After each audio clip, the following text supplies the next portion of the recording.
É inacreditável como o vídeo de hoje tinha tudo para ser sobre a vitória, sobre o título do Tottenham, mas no final das contas acabou sendo sobre o título do Paris Saint-Germain.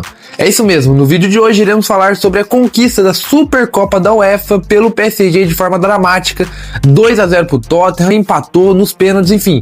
Iremos falar um pouquinho dos detalhes dessa partida nesse vídeo, então se você já gosta de conteúdo do futebol europeu, Champions League, Supercopa, Premier League, enfim, diversos jogos aqui do futebol da Europa, já se inscreva aí no canal se você ainda não for inscrito. Se você gostou do vídeo, já peça o seu like, e se você já for inscrito, já deixou o like, porém tem um amigo que gosta desse conteúdo e ainda não conhece o canal, cara, compartilha o vídeo com ele que eu tenho certeza que ele vai se amarrar aqui no conteúdo e vai se inscrever.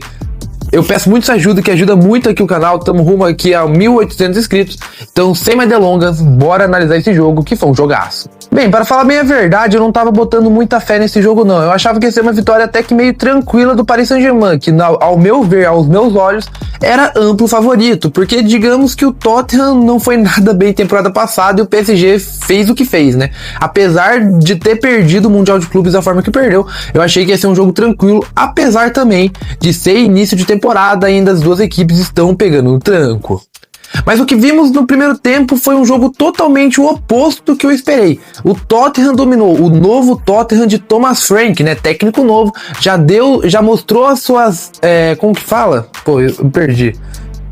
Já mostrou seu cartão de visita, dominou a equipe do Paris Saint-Germain que nada fez, as principais chances foram do galo londrino. Eu sei que muito desse domínio, muito dessa fragilidade parisiense mostrada no primeiro tempo, tem muito a ver com o fato de que o Paris Saint-Germain, enquanto ele estava jogando o Mundial de Clubes, o Tottenham estava de férias. Quando o PSG entrou de férias, o Tottenham estava começando sua pré-temporada, ou seja, o Paris Saint-Germain teve menos tempo para se preparar, então obviamente a questão física ia pesar e pesou, dava para ver claramente que o Tottenham estava um nível acima, e óbvio que tirou vantagem disso. Tanto é que aos 39 minutos ocorreu o cruzamento para dentro da área, se eu não me engano foi o Richard que chutou, o goleirão do PSG fez uma bela defesa, goleirão esse que vai ser tema daqui a pouco do vídeo, mas aí deu azar dele defender e na trave, daí a bola sobrou livre pro zagueirão Van de Ven, que sem goleiro fez o 1-0 Spurs. E tal superioridade londrina continuou no segundo tempo, tanto é que não tardou para o Tottenham fazer o segundo gol, e é justamente aí que eu quero falar sobre aquele caso, Luiz Henrique e Donnarumma. Porque eu acho que se você tá ligado nos jornais europeus, jornais de futebol em geral, viram que praticamente o Luiz Henrique pediu que o Donnarumma ficasse fora do PSG. Ao ver do Luiz Henrique, o Donnarumma era um excelente goleiro, mas não se encaixava no perfil que ele queria.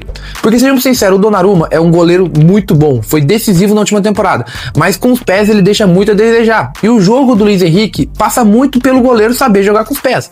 Então o que o treinador espanhol fez, cara, muito obrigado por tudo, mas eu não quero mais você aqui. E o Donnarumma, extremamente chateado, obviamente, saiu com muita bronca. Eu, inclusive, não sei se já fechou ou não no momento que você está vendo esse vídeo. Ele estava conversando com o United, com o City, enfim. O que aconteceu? Daí o PSG foi lá e contratou um novo goleiro, o Chevalier, que já estreou contra o Tottenham. E foi exatamente nesse segundo gol do Tottenham que o Luiz Henrique pode ter se arrependido por alguns minutos. Porque aconteceu? Lançamento para dentro da área, Romero chegou cabeceando. E o goleirão, na sua estreia, o Chevalier, falhou feio. Na minha visão era um chute de cabeça, né? Totalmente defensável, o goleirão aceitou e com isso fez o 2-0. Ali o Donnarumma deve ter soltado uma gargalhada sincera, mas calma que o arrependimento do Luiz Henrique durou pouco. Porque depois disso o Tottenham tentou controlar um pouco, foi chamando o PSG, foi ficando lá atrás e o Luiz Henrique foi começando a mudar o time. Colocou o Lee, o sul-coreano, que mudou a partida completamente, o meio campo, enfim, foi um novo PSG. Porém, mesmo assim, o Tottenham estava conseguindo segurar as pontas até os 85 minutos. Quando o sul-coreano Lee achou um chute de fora da área, achou um gol, um golaço pra falar a minha verdade. Ali a gente pensou, pô, será que vai dar tempo? Aos 85 minutos, o PSG já tava fazendo por merecer um gol, mas ali parecia que não é mais dar tempo. Porém, o futebol é maravilhoso. Aos 94 minutos, o Tottenham levou um gol inadmissível em uma final. Foi assim, Hakimi colocou Dembélé na ponta, ele cruzou pro Gonçalo Ramos, que estava extremamente livre, só tava ele na área. Cara, numa final, num título inédito no caso do Tottenham e do PSG também, você não pode deixar o atacante faltando alguns segundos para acabar a partida livre.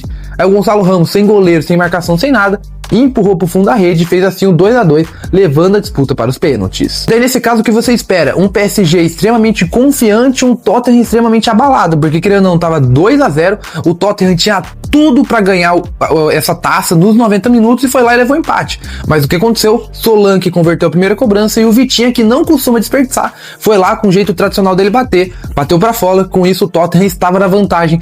Mais uma vez o Tottenham estava com a faca e o queijo na mão para se sagrar campeão. Não é possível que eles iam deixar essa oportunidade de escapar de novo. Mas eu acredito se quiser, o Tottenham conseguiu perder esse título. Até que na terceira cobrança foi ele, Van de Ven, o zagueiro que abriu o placar, tava com a moral lá nos céus, contra o Chevalier, que não tava com nenhuma moral, tinha falhado no gol, tava com a pressão absurda. Aí foi lá o zagueirão holandês cobrou, e o goleirão se redimiu, catou a cobrança, deixando as penalidades tudo igual.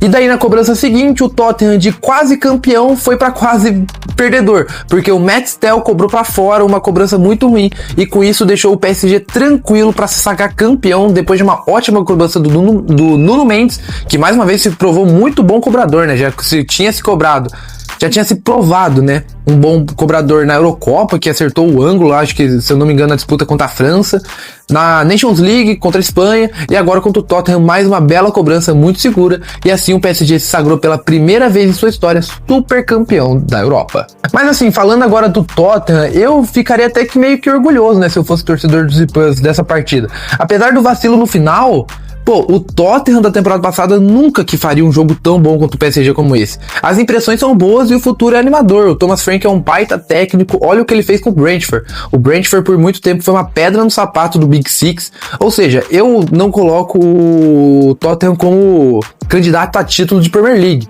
mas pelo menos brigar por uma Champions League diretamente, né, da Premier, não precisando ganhar a Europa League, por exemplo, o Tottenham pode sonhar sim, ainda mais se vier contratações como Savinho, Eze, que estão indo atrás, né? O Tottenham esse ano tem tudo para fazer um campeonato muito mais interessante. Se eu fosse torcedor, eu ficaria assim, muito esperançoso. Mas enfim, eu quero saber a sua opinião, o que você achou desse jogo, quais são as suas projeções, tanto para o PSG como para o Tottenham, e se você gosta de futebol, cara, eu já peço o seu like se você gostou do vídeo, sua inscrição se não for inscrito, e o compartilhamento, é claro. Até o próximo vídeo, falou e fui!